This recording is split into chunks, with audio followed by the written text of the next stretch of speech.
घंटा हम देंगे, अगर 8 घंटा घर पे दोगे, ईमानदारी के साथ दोगे तो बेहतर नंबर से पास कर जाओगे। और अगर 8 घंटा नहीं दोगे, मेहनत नहीं करोगे, तो समझ लो अपना क्या होगा, यू नो बेटर। मैं उससे ज़्यादा कुछ नहीं करने जा रहा हूँ। और आप जो पढ़ लो कि आपका ये निकलना, आपका पास होना डायरेक्ट इस बार नौकरी है। बिहार सरकार से 7,000 से ज़्यादा वैकेंसी आने जा रही है जो स्कूल में है, और उसके बाद कॉलेज और यूनिवर्सिटी से भी आप पेपर पढ़ते होगे, मंगवा लिया गया है।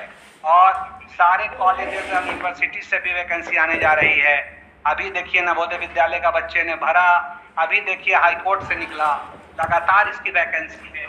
जहाँ जाइएगा वहाँ पाइएगा, इससे बच के कहाँ जाइएगा। हर जगह आपको लाइब्रेरी साइंस का वैकेंसी मिल जाएगा। यहाँ से लेकर के आपको पार्लियामेंट तक, लोकसभा, राज्यसभा, विधानसभा, Vidhan Parishad, ISRO, DRDO, DRTC, even के जितना भी लॉ कॉलेजेस हैं, जितना भी आपको कोर्ट है, हर एक जगह पर, हर एक स्थानों पर लाइब्रेरी की ज़रूरत है। अगर कहा जाए तो सिक्के के ये दो रूप हैं, एजुकेशन और लाइब्रेरी। अगर लाइब्रेरी नहीं तो एजुकेशन नहीं, एजुकेशन नहीं तो लाइब्रेरी नहीं। अगर लाइब्रेरी नहीं होगा, अगर लाइब्रेरी नहीं होगा तो समझो कि एजुकेशन का संस्था ही नहीं होगा, और संस्था नहीं होगा तो कहा कि उसको मान्यता ही नहीं मिलेगा अगर लाइब्रेरी नहीं होगा। अब यहाँ पर आप समझ लो, इसीलिए 3 बात बताया है रंगनाथन महोदय ने। रंगनाथन कौन है आपको पता है कि फादर ऑफ लाइब्रेरी साइंस है। फादर ऑफ लाइब्रेरी साइंस है रंगनाथन। और इस विषय के समझ लो, लाइब्रेरी साइंस के एक तरह से कह लो भारत में फैलाने वाले और जन्मदाता कह दो कि पूरे हिंदुस्तान भर में जो है लाइब्रेरी साइंस का बोलबाला है, उसमें बहुत बड़ा भूमिका है रंगनाथन महोदय का। उन्होंने कहा कि 3 चीज़ बहुत ज़रूरी है। एक, जो स्टाफ का ज़रूरी है। दूसरा, स्टाफ के साथ जो ज़रूरी है वो रीडिंग मटेरियल का होना ज़रूरी है। और तीसरी चीज़ जो ज़रूरत है वो यूज़र का है, यानी यूज़र का, रीडिंग मटेरियल का और स्टाफ, ये त्रिमूर्ति है। अगर इन तीनों में से एक को भी हटा लिया जाए तो लाइब्रेरी की कल्पना नहीं की जा सकती। आज जो भी काम, जो भी सेवा, जो भी कार्य हो जा रहा है लाइब्रेरी में, वो सब का सब आज जो यूज़र बेस्ड होता है। आज जो हम पढ़ाने के लिए भी जा रहे हैं वो आपको क्लासिफिकेशन पढ़ाने जा रहे हैं, वर्गीकरण पढ़ाने जा रहे हैं। वो भी किस लिए पढ़ाते हैं, वो भी हम किस लिए लाइब्रेरी में काम करते हैं, क्योंकि यूज़र को सही चीज़ हम सही समय पर दे दें, राइट यूज़र को राइट टाइम पर राइट इंफॉर्मेशन प्रोवाइड कर दें। 1 मिनट ज़रा लाइन पर रहिएगा आप लोग। सर की आवाज़ टकरा रही है, ज़रा तेज़ बोल रहे हैं, उनको हल्का करवा रहे हैं।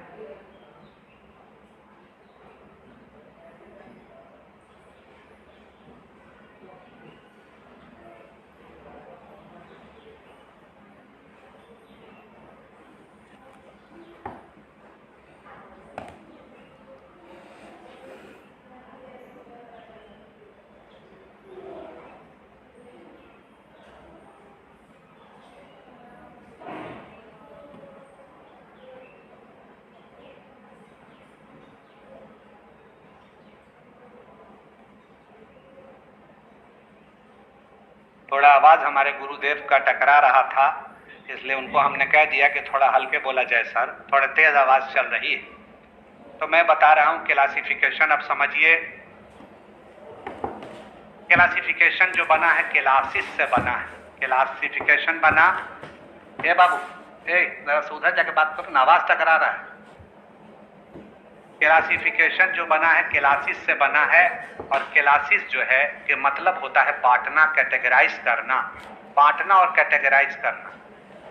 ये जो क्लासिफिकेशन है ये एक मेंटल प्रोसेस है। कौन सा प्रोसेस है? मेंटल प्रोसेस है। यानी कि क्लासिफिकेशन करने में क्या होता है कि दिमाग लगता है, बुद्धि लगता है। तो ये एक मेंटल प्रोसेस है, एक मानसिक प्रक्रिया है। और क्लासिफिकेशन कहते किसको हैं? तो ये तो दिन और रात आप जानते हो, समझते हो, बूझते हो। क्लासिफिकेशन के मतलब बांटना है। अगर आप सब्जी मंडी में जाते हो सब्जी मंडी में सब्जी खरीदने के लिए जाते हो तो आप क्या देखते हो? देखते हो बैगन अलग रखा हुआ है, टमाटर अलग रखा हुआ है, और परवल अलग रखा हुआ है, भिंडी अलग है, प्याज अलग है, आलू अलग है। कभी आपने सोचा कि ये क्या है? इसी का नाम तो क्लासिफिकेशन है, इसी का नाम क्लासिफिकेशन है। आपने कभी सोचा जब आप अपने अलमारी को खोलते हो,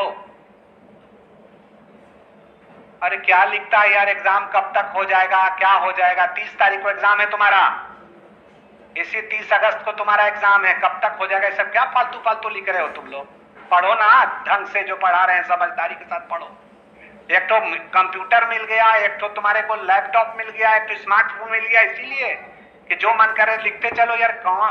आधा घंटा, 1.5 घंटा, 2 घंटा का क्लास है यार, ढंग से सुनो ना, अपने भी ढंग से पढ़ो, दूसरे को भी पढ़ने दो।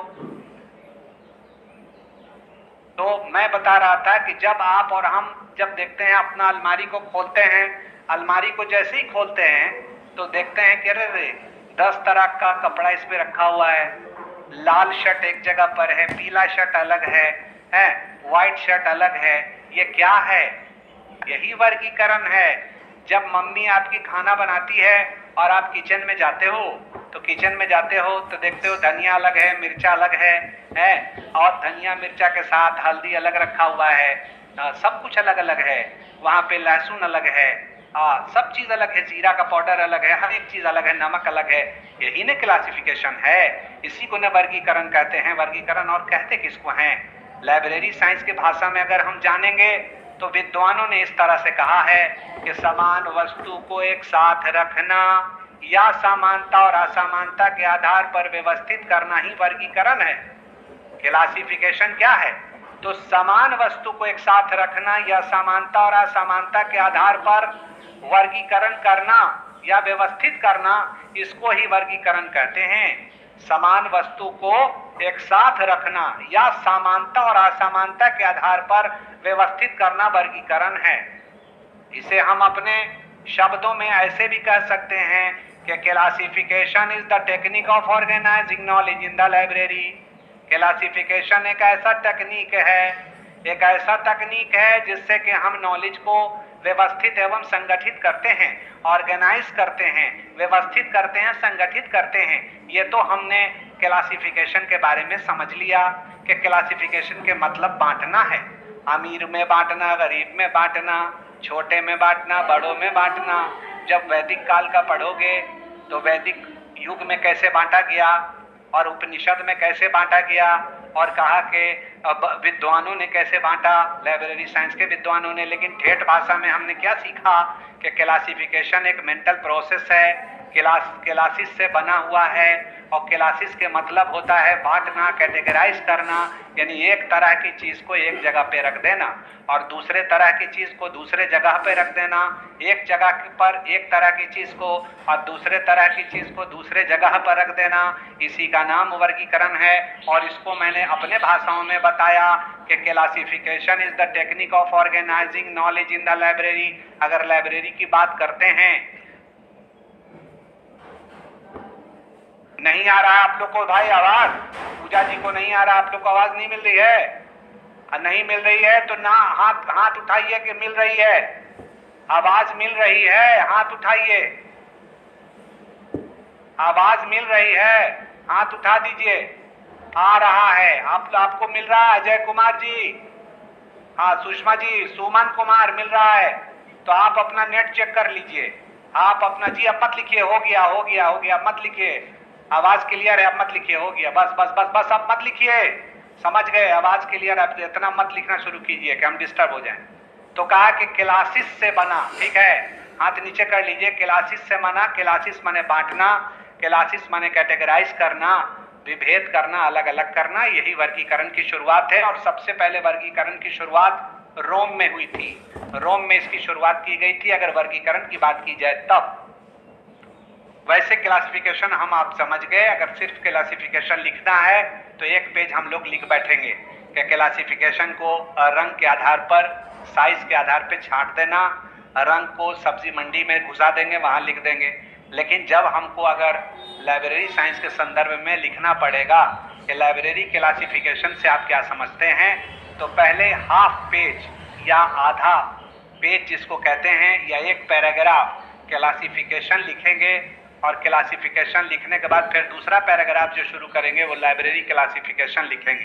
तो सीधे लिखेंगे कि लाइब्रेरी क्लासिफिकेशन में विषयवार व्यवस्थापन की जाती है और विषय के आधार पर पाठ्य सामग्रियों को अलग अलग किया जाता है। लाइब्रेरी क्लासिफिकेशन जो लाइब्रेरी क्लासिफिकेशन होता है तो विषयवार व्यवस्थापन के लिए होता है और सब्जेक्ट के आधार पर नॉलेज को जो अलग अलग किया जाता है। इस संदर्भ में इनवर्स ऑफ नॉलेज पर ध्यान देना पड़ेगा। इनवर्स ऑफ नॉलेज जो क्या हुआ कि पूरी दुनिया का जो ज्ञान है, इनवर्स ऑफ नॉलेज उसको कहते हैं। तो इसको 3 भागों में बांटा गया, वर्गीकरण किया गया। 3 भागों में कैसे बांटा गया तो इसको जरा सा समझ लो कैसे बांटा गया। तो कहा कि मानव, जैसे आप मानव हो और हम मानव हैं, तो मानव के आधार पर मानविकी बना, मानव के आधार पे मानविकी बना यानी ह्यूमैनिटी बना।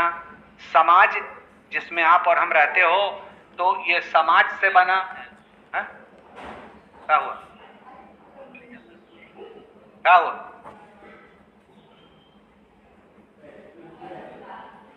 हाँ पहला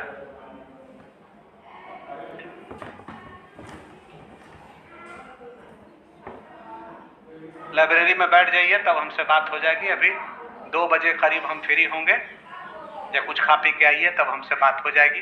अभी पढ़ा रहे हैं जरा सा। आप इग्नू से पढ़े हुए हैं? हैं? ठीक, बिलिस हो गया? ठीक है, बैठ जाइए। इग्नू सब वही है। तो मैं बता रहा था कि इनवर्स ऑफ नॉलेज को समझना पड़ेगा। पूरी दुनिया के ज्ञान 3 भाग में बटा है। कितने भाग में बटा? 3 भाग में। समाज से बना सोशल साइंस और मानव से बना मानविकी। मेरा दिखाओ ना फोटो। मानव से बना मानविकी और समाज से बना, समाज से क्या बना? Social science. और नेचर से बना नेचुरल साइंस। नेचर से बना नेचुरल साइंस यानी जो प्रकृति है, ये जो नेचर है, इससे बना नेचुरल साइंस। और जिस समाज में हम रहते हैं उससे बना सोशल साइंस, और जो मानव है उससे बना मानविकी। सर टॉपिक ये है कि क्लासिफिकेशन किसे कहते हैं और लाइब्रेरी क्लासिफिकेशन क्या है। इसको समझाने के लिए इनवर्स ऑफ नॉलेज समझा रहे हैं, और इनवर्स ऑफ नॉलेज समझाना मेरी मजबूरी है। इसलिए मजबूरी है कि आपको पढ़ना जरूरी है।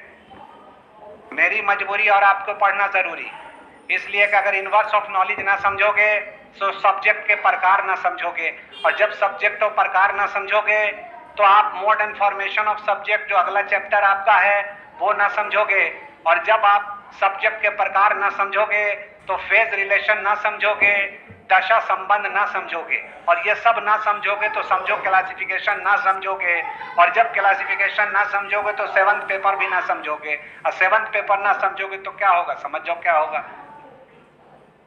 तो कहा कि इनवर्स ऑफ नॉलेज जो है वो 3 भागों में बांटा। पहले मानव से बना मानविकी ह्यूमैनिटीज, समाज से बना सोशल साइंस, और फिर क्या बना? तो फिर बना नेचर से नेचुरल साइंस। ये तो बट गया 3 कैटेगरी में। मेलवेल डेवी साहब आए, जो 7th पेपर में आप पढ़ोगे मेलवेल डेवी को और रंगनाथन को।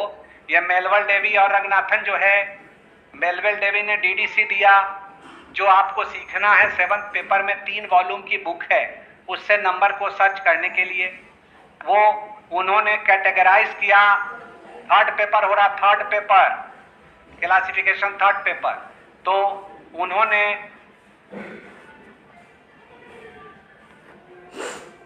3rd पेपर हो रहा है, 3rd पेपर, और पेज नंबर 19 उसी को डील कर रहे हैं पहले, और क्लासिफिकेशन के नीड पर्पस बता रहे हैं, लेकिन अभी इनवर्स ऑफ नॉलेज को समझा रहे हैं, उसके बाद क्लासिफिकेशन को समझाएंगे। तो कहा कि जो ये मेलवेल डेवी ने क्या किया, इनवर्स ऑफ नॉलेज को 10 भागों में बांट दिया। कितने भागों में? पहले तो इनवर्स ऑफ नॉलेज को 3 भाग में बांटा। नेचर से नेचुरल साइंस, सोशल समाज से सोशल साइंस, और ह्यूमैनिटी से ह्यूमन से ह्यूमैनिटी बना। फिर मेलवेल डेवी ने उसको 10 भागों में बांट दिया। 10 भागों में कौन सा बांटा? तो 00 से जनरलिटीज, 100 फिलोसफी, 200 रिलीजन, 300 बनाया social science, 340 language, 350 public administration, 360 social services, 370 education, 380 commerce, 390 folklore और 400 लैंग्वेज। यानी जितनी भी 310 मतलब स्टैट की बुक एक जगह होगी, 320 पॉलिटिकल साइंस की बुक एक जगह होगी, 330 इकोनॉमिक्स की बुक एक जगह होगी, 340 लॉ की बुक एक जगह होगी, 350 पब्लिक एडमिनिस्ट्रेशन की बुक एक जगह होगी, 360 सोशल सर्विसेज की बुक एक जगह होगी, और 370 एजुकेशन की बुक एक जगह होगी, और 380 फॉकलोर की बुक एक जगह होगी, और 380 कॉमर्स की बुक एक जगह, 390 फॉकलोर की बुक एक जगह, और 400 लैंग्वेज की बुक एक जगह होगी। यानी कि मेलविल डेवी ने जो 00 जनरलिटीज में बांटा, 100 फिलोसफी में बांटा, 100 philosophy, 200 religion, 300 social science, 400 language, 50 pure science, 600 applied science, 700 art, 800 literature, 900 history और ज्योग्राफी। उसी को फिर सब डिवीजन किया। डिवीजन का सब डिवीजन जो अभी हमने बताया कि 310 stat, 320 pol science, 330 economics, 340 law, 350 public administration, 360 social services, 370 education, 380 commerce, 390 folklore and 400 language. ये क्या है? ये नंबर वाइज अरेंजमेंट है, इसी का नाम क्लासिफिकेशन है। यानी कि समान विषय को एक साथ रखना। मैथ की बुक है तो सब एक जगह होगी, फिजिक्स की बुक एक जगह होगी, और केमिस्ट्री की बुक एक जगह होगी। इसी को तो मैंने अभी बताया कि समान वस्तु को एक साथ रखना या समानता और असमानता के आधार पर व्यवस्थित करना ही वर्गीकरण है। Classification is the technique of organizing knowledge in the library. Library को कैसे, लाइब्रेरी में हम जो हमारी सामग्री है, सामग्री क्या रहेगी, जो रीडिंग मटेरियल हमारा है उसको हाउ टू अरेंज, इसको कैसे हम अरेंज करेंगे। तो कहा कि मैथमेटिक्स की सारी बुक एक जगह होगी, और फिजिक्स की बुक एक जगह होगी, और मैथ में भी, कि मैथ में भी अगर अलजबरा है तो वो एक जगह होगा, अर्थमेटिक एक जगह होगा, टेक्नोमेट्री एक जगह होगा, और फिजिक्स में भी हार्मोडायनेमिक्स एक जगह, सिंपल हार्मोनिक मोशन एक जगह, हीट अलग होगा तो लाइट अलग होगा, यानी एक एक जगह पर होगा। तो ये कहा जा रहा है कि इसी का नाम क्लासिफिकेशन है। लाइब्रेरी क्लासिफिकेशन इसी को कहते हैं कि एक विषय को एक जगह पे रखना और दूसरे विषय को दूसरे जगह पे रखना। और इसीलिए विद्वानों ने क्या कहा कि classification is the technique of organizing knowledge in the library. तो मुझे लगता है कि ये तो आपको समझ में आ गया होगा कि क्लासिफिकेशन कहते किसको हैं, लाइब्रेरी क्लासिफिकेशन किसको कहते हैं। बोलिए, समझ में अगर आया तो हाथ उठा दीजिए, नहीं तो फिर से समझाएंगे। समझ में आ गया तो हाथ उठा दो, ना समझ में आया तो मत हाथ उठाओ। समझ में आया?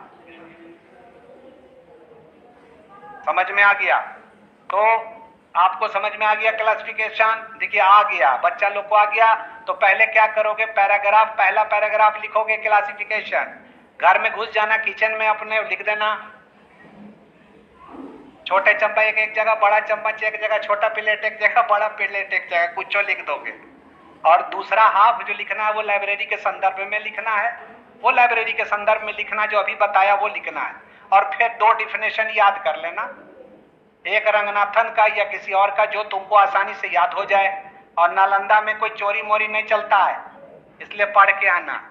किसी तरह से लटर पटर मत करियो, ना तो सीधे पैक हो जाओगे गांधी मैदान थाना।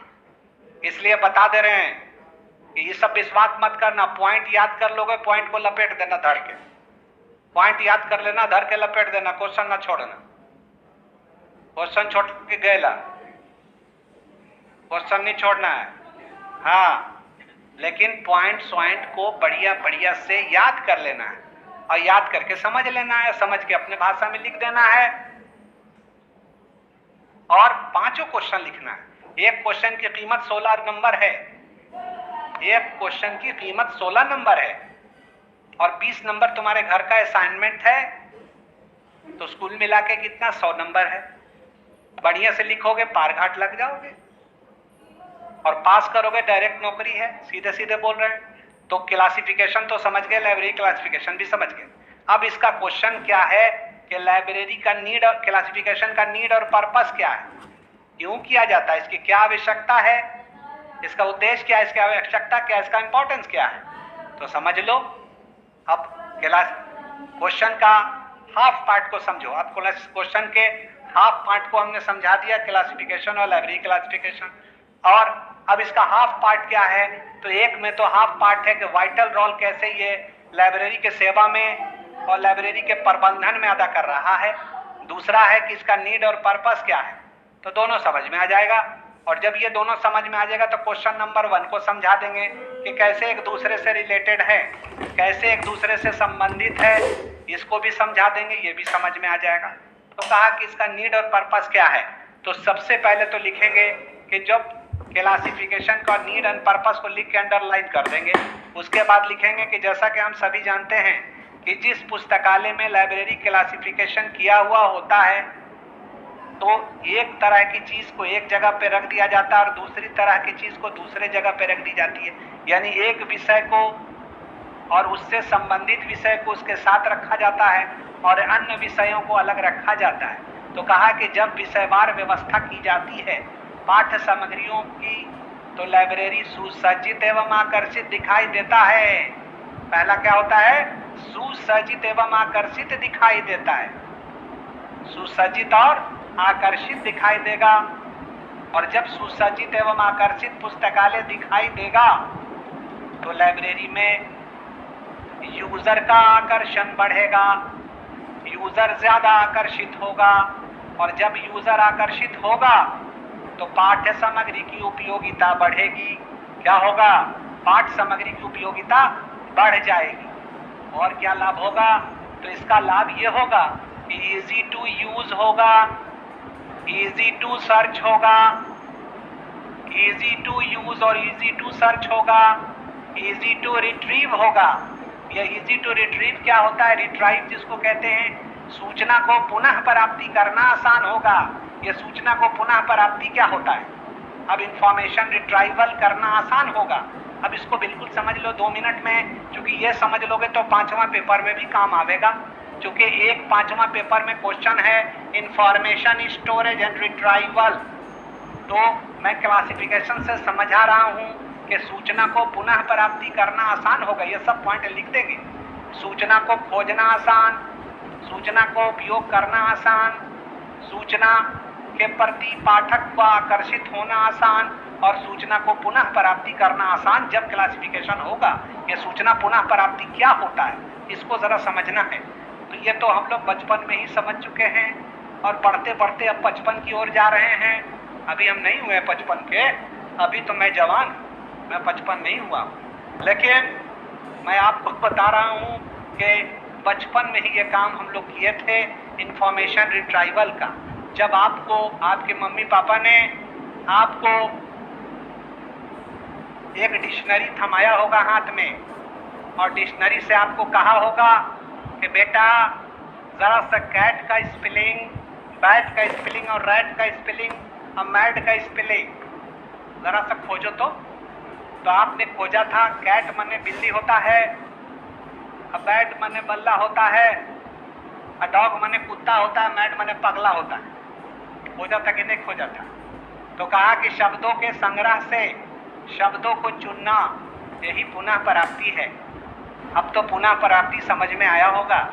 तो कहा कि जिस लाइब्रेरी में आप और हम काम कीजिएगा तो लाइब्रेरी में क्या होता है, 4 तरह की सामग्रियां होती हैं। There are 4 types of material, 4 प्रकार के मटेरियल्स होते हैं लाइब्रेरी में, सूचनादायक, मनोरंजनदायक, प्रेरणादायक और ज्ञानदायक। सूचनादायक, ज्ञानदायक, प्रेरणादायक और मनोरंजनदायक, यानी informative book, knowledgeable book, recreational book and knowledgeable book. 4 तरह की पाठ्य सामग्री लाइब्रेरी में होती है। और कहा कि ये भी आपको पता है कि लाइब्रेरी को ज्ञान का मंदिर कहा जाता है, सूचना का केंद्र कहा जाता है और ज्ञान का मंदिर होता है। और एक लाइब्रेरी में लाखों लाख सामग्रियां होती हैं, उन लाख सामग्री में एक सामग्री आपको खोजना है। 1,00,000 पुस्तकों में से एक पुस्तक को आपको खोजना है। 1,00,000 पुस्तक में से कितना पुस्तक खोजना है? एक पुस्तक खोजना है। अब जैसे मेरे सामने रितु कुमारी नजर आ रही है, तो रितु कुमारी को अगर मान लो सुरभि सुमन के लाइब्रेरी में गई, रितु कुमारी कहाँ गई? सुरभि सुमन के लाइब्रेरी में, और सुरभि सुमन को कहा रितु ने, ए सुरभि जरा सा हमको इकोनॉमिक कंडीशन ऑफ बिहार का बुक दे। तो ऐसे नहीं बोलेगी, बोलेगी दीजिए ना, इकोनॉमिक कंडीशन ऑफ बिहार पर बुक दीजिए। रितु कुमारी सीधे सुरभि कुमारी को निकाल के बुक दे देगी। कैसे दे देगी? कि उनको पता है कि मेरे यहाँ जो बुक का अरेंजमेंट है वो क्लासिफाइड अरेंजमेंट है, क्लासिफिकेशन के अनुसार हमने बुक को सजा के रखा है, और इकोनॉमिक्स का नंबर इनको पता है। उस वक्त पता हो जाएगा, अभी पता नहीं है। और अभी पता कैसे होगा? जब सीखिएगा तब ना। लाइब्रेरी साइंस सीखने का चीज़ है, पढ़ने का चीज़ है, करने का चीज़ है, रगड़ने का चीज़ है। और लाइब्रेरी साइंस कहता है कि तुम मेरे हो जाओ, मैं तुम्हारा हो जाऊंगा। अगर तुम मेरे नहीं होगे तो मैं तुम्हारा नहीं हो सकता, सवाल ही नहीं है। जब उठा के बड़े बड़े विद्वानों को देखो, बड़े बड़े विद्वानों को देखो, रंगनाथन महोदय को देखो। जब रंगनाथन महोदय जब थे तो वो क्या थे? मैथ के टीचर थे, और मैथ को जब छोड़ा और लाइब्रेरी साइंस को गले लगाया तो फादर ऑफ लाइब्रेरी साइंस हो गए। उसी तरीके से मेलविल डेवी का इतिहास पढ़ो, उसी तरह से एच.ई. बिलिस का इतिहास पढ़ो, इसी तरह मार्गरेट मान का पढ़ो। जितने बड़े बड़े विद्वान गुजरे हैं, लंबी चौड़ी सूचियां हैं, वो सब लाइब्रेरी साइंस को समझ गए। जो लाइब्रेरी साइंस में लग गए तो लाइब्रेरी साइंस ने उनको ये दिया कि जाने के बाद भी वो अमर और अजर हो गए। तो कहा कि तुम तो कम से कम महीना भर लग जाओगे तो बिलिस कर जाओगे, और अगर 6 महीना साल भर मेहनत कर लोगे तो नौकरी ले लोगे, और अगर 2-4 साल मेहनत कर लोगे तो सब लोग तुम्हें जानने लगेंगे।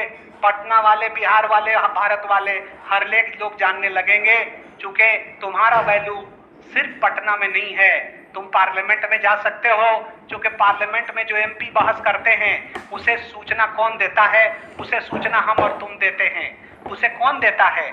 कहा कि असेंबली से लेकर के जो पार्लियामेंट तक, और कहा कि इसरो से लेकर डीआरडीओ तक, और डीआरडीओ से लेकर डीआरटीसी तक, यूनिवर्सिटी से लेकर कॉलेज तक, रिसर्च लाइब्रेरी से लेकर पब्लिक लाइब्रेरी तक, लॉ लाइब्रेरी तक, हर जगह आप और आप हो, यानी आपका प्लेसमेंट हो। और जहां जाइएगा हमें पाइएगा, हमसे बच के आप कहां जाइएगा।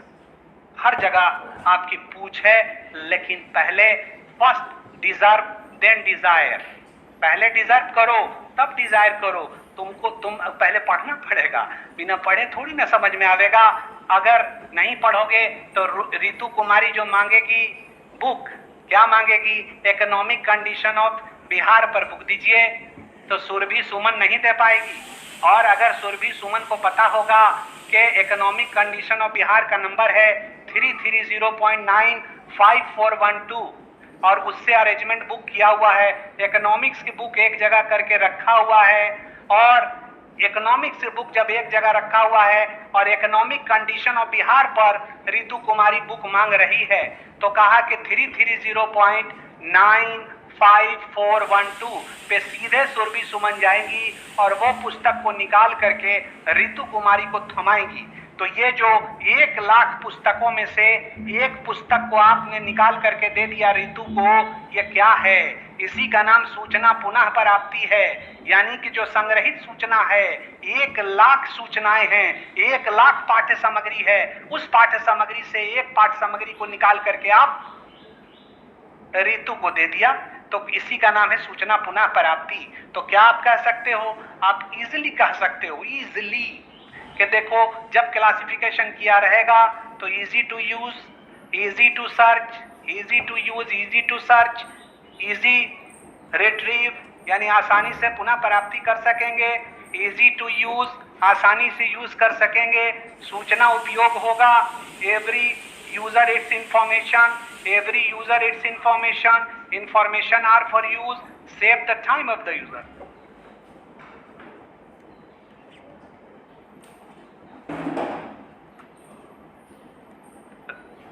टकरावेगा ना आवाज, पैसे का करेगा है? बोलो बोलो। क्योंकि हम तो बड़ा पढ़ाते थोड़ा सा झुमझुम कर झूम लाइब्रेरी साइंस, हम लाइब्रेरी साइंस पढ़ाएंगे, आप संस्कृत का श्लोक जहाँ तो दोनों टकरा जाएगा। हाँ श्लोक दोनों को बोलने वाला है, यहाँ जहाँ टकराया बस अब सो जाएगा गड़बड़। हम इसीलिए कल इनको हाँ दोनों पढ़, हम जानते हैं क्या बोले थे कल, इसीलिए कि मेरे को एकदम कोना में कर दीजिए, एकदम कोना में, जैसे फैमिली से एकदम कोना हो गया था, ये भी कोना। मैडम को बुलाइए ना जरा सा, हम आ जाए सर, चले जाइए। हाँ ठीक है, हाँ ठीक है ठीक है ठीक है सर, धन्यवाद सर। नहीं तो सब बच्चा संस्कृत सीख जाता। संस्कृत के टीचर आए हुए थे बगल में, मैं संस्कृत का क्लास लेना था, तो हम लोग चाहे हम कोना में जाए चाहे वो कोना में, और नहीं तो सब संस्कृत भर जाएगा लाइब्रेरी साइंस। तो नहीं समझ में आएगा कि जब क्लासिफिकेशन का नीड पर्पस क्या है। क्लासिफिकेशन का नीड पर्पस ये है कि यूजर का आकर्षण बढ़ेगा। क्या होगा कि क्लासिफिकेशन का नीड पर्पस क्या होगा कि यूजर का आकर्षण बढ़ेगा, पाठ सामग्री का उपयोग होगा, यूजर आकर्षित होगा, इजी टू यूज होगा, इजी टू सर्च होगा, इजी क्या होगा, तो आवाज टकरा देगी ना तो बड़ी परेशानी हो जाएगा सर। तो हमको दे दीजिए कुछ ऐसा कि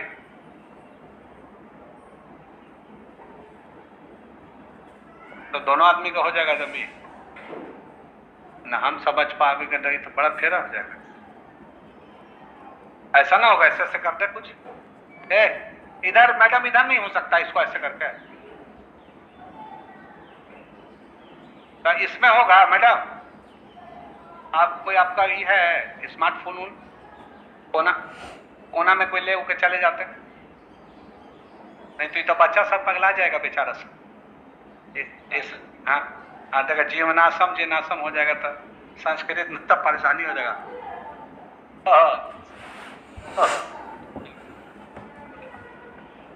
बच्चा कर इकोनॉमिक बुक ऑफ बिहार को रिपीट कर दीजिए। रिपीट क्या करना है यार, जैसे 1,00,000 पुस्तक है, समझ लो आसानी से 1,00,000 पुस्तक में एक पुस्तक को खोजना है, तो 1,00,000 पुस्तक इनका है, 5वां पेपर पढ़ाना है इसके बाद।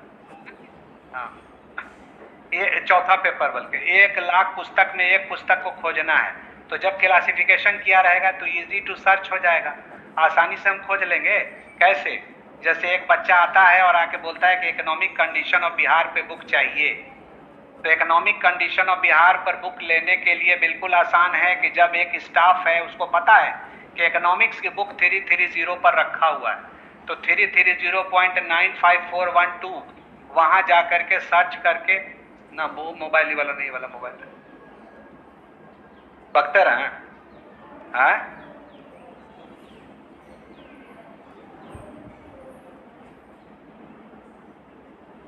आपके रूम से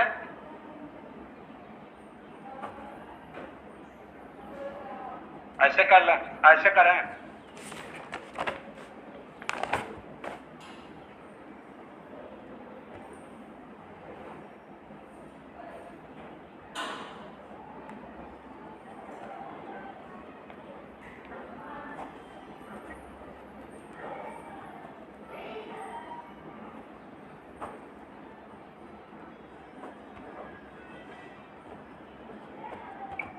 हाथ उठाइए, आप लोग का आवाज, मेरा आवाज सुनाई दे रहा है? ये वाला हाथ उठाइए आप लोग। हाँ तो नीड एंड पर्पस बता रहे थे बाबू लोग, क्लासिफिकेशन का नीड एंड पर्पस क्या है। तो पहला तो यह है कि easy to use, easy to search, easy to retrieve, आसानी से पुनः प्राप्त कर सकते हैं, यूज आसानी से कर सकते हैं, आकर्षण इसका बढ़ेगा, 5 लॉ का पालन होगा। 5 लॉ का पालन टू फुलफिल 5 लॉज, यानी इंफॉर्मेशन आर फॉर यूज होगा, एवरी इंफॉर्मेशन इट्स यूजर होगा, एवरी यूजर इट्स इंफॉर्मेशन होगा, और save the time of the user होगा। इंफॉर्मेशन का जो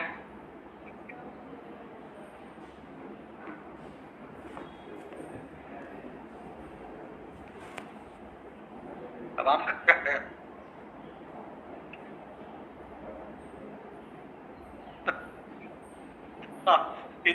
ही ना पावे।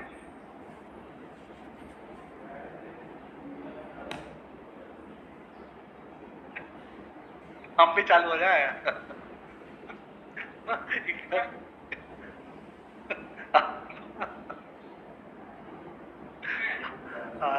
तो कहा कि क्लासिफिकेशन जो हम लोग पढ़ रहे हैं उसका नीड और पर्पस में सबसे पहले समझना है कि easy to use, easy to search, easy to retrieve, to fulfil 5 laws. पहला लॉ का पालन, दूसरा, तीसरा, चौथा, पांचवा जो भी लॉ है उसको लिख देंगे। यूजर की संतुष्टि होगी, यूजर को सूचना को पुनः प्राप्ति करना आसान होगा। ये सब पॉइंट को हम लिख देंगे कब, जब नीड एंड पर्पस लिखेंगे। यहाँ पर एक क्वेश्चन और दिया हुआ है, तो एक भाग तो हम समझ चुके हैं कि लाइब्रेरी क्लासिफिकेशन क्या होता है, क्लासिफिकेशन क्या होता है। दूसरा है कि कैसे ये वाइटल रोल अदा कर रहा है लाइब्रेरी सर्विस में और लाइब्रेरी के मैनेजमेंट में, लाइब्रेरी सर्विस और लाइब्रेरी के मैनेजमेंट में, कि कैसे ये वाइटल रोल अदा कर रहा है। तो लाइब्रेरी के सर्विस और लाइब्रेरी के मैनेजमेंट में ये वाइटल रोल कैसे अदा कर रहा है, तो ये बिल्कुल क्लियर है कि जब लाइब्रेरी का क्लासिफिकेशन लाइब्रेरी में किया हुआ होगा तो लाइब्रेरी में सेवा देना बिल्कुल आसान होगा।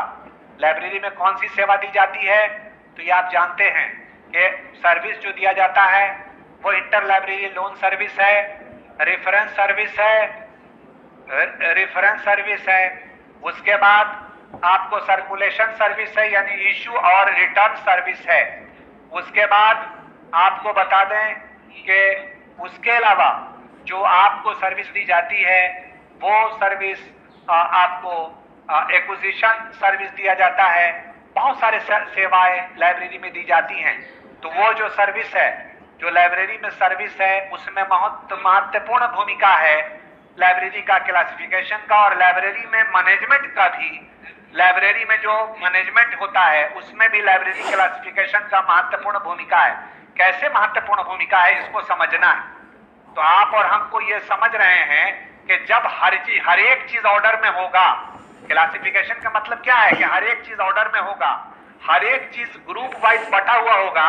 मैथ की बुक मैथ में होगा, फिजिक्स की बुक फिजिक्स में होगी, केमिस्ट्री की चीज केमिस्ट्री में होगा, केमिस्ट्री की चीज केमिस्ट्री में होगा, यानी हर एक चीज अलग अलग होगा।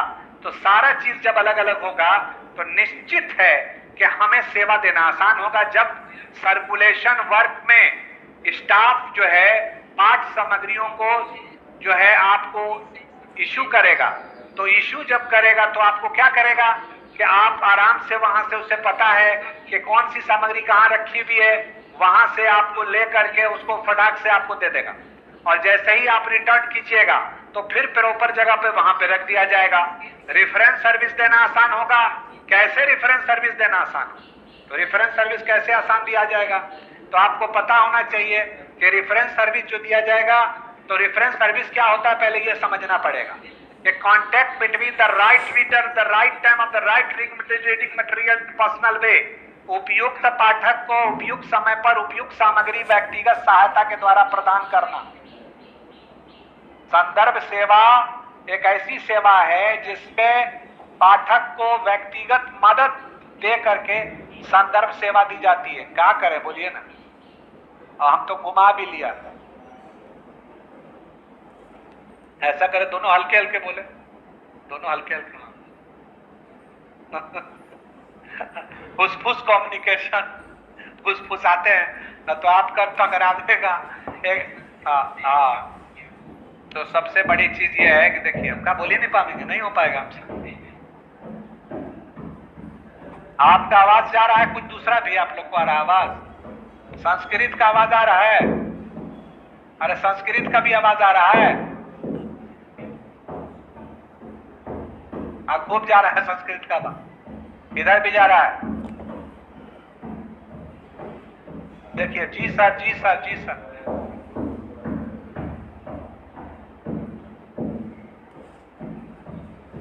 ये बगल में उसे थोड़े लगवाया जाता है, ये मतलब है कि पांडे जी की क्लास थोड़ी हो रहा है, ये ऐसे क्लास होगा कि नहीं बेचारे पढ़ा पाएंगे ना हम पढ़ा पाएंगे, बच्चा भी इरिटेट होगा।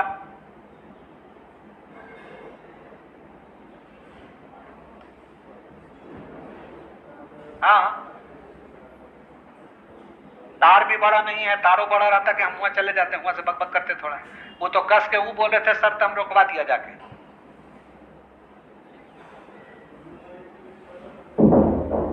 कह रहा था कि क्लासिफिकेशन का वाइटल रोल है लाइब्रेरी के सर्विस में और लाइब्रेरी के मैनेजमेंट में। कैसे? तो लाइब्रेरी में जो सर्विस दी जाती है, जैसे इशू रिटर्न किया जाता है सर्कुलेशन सेक्शन में, तो जब पुस्तकें सही जगह पे होंगी तो वहां से निकाल करके और आसानी से जो है आपको इशू कर दिया जाएगा, और जब आप रिटर्न करोगे तो उसे आसानी से लगा दिया जाएगा उस जगह पे। रेफरेंस सर्विस कैसे देने में आसानी होगा? क्लासिफिकेशन जब होगा तो service reference service. Reference service क्या होता है वो आप और हम सब जानते हैं कि उपयुक्त पाठक को उपयुक्त समय पर उपयुक्त सामग्री व्यक्तिगत सहायता के द्वारा जो प्रदान करना, उपयुक्त पाठक को उपयुक्त समय पर उपयुक्त सामग्री व्यक्तिगत सहायता के द्वारा प्रदान करना, यानी contact between the right reader at the right time of the right reading material in personal वे।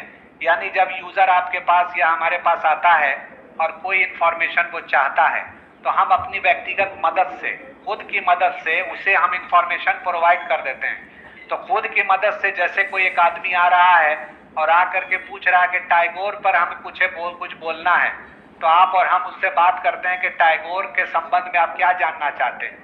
टैगोर को जो नोबेल प्राइज मिला था उनके बारे में जानना चाहते हैं, या टैगोर साहब ने जो भारत के जो आज़ादी के संदर्भ में जो उनका अपना कंट्रीब्यूशन था उसके बारे में जानना चाहते हैं, या फिर उनकी जो बंगाली कविता है उनके बारे में जानना चाहते हैं। तो आप जो वार्तालाप करते हो, किससे वार्तालाप करते हो? यूजर से।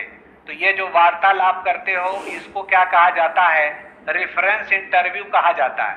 और उस रेफरेंस इंटरव्यू के आधार पर आप समझ जाते हो कि यूजर को क्या चाहिए, और यूजर को जो चाहिए इंफॉर्मेशन आप क्या करते हो? पहले उसको समझते हो, और समझने के बाद उस पाठ सामग्री को, उस सूचना को खोज लेते हो जो आपने सजा के रखा हुआ एक तरह की चीज को एक जगह पर, दूसरे तरह की चीज को दूसरे जगह पर।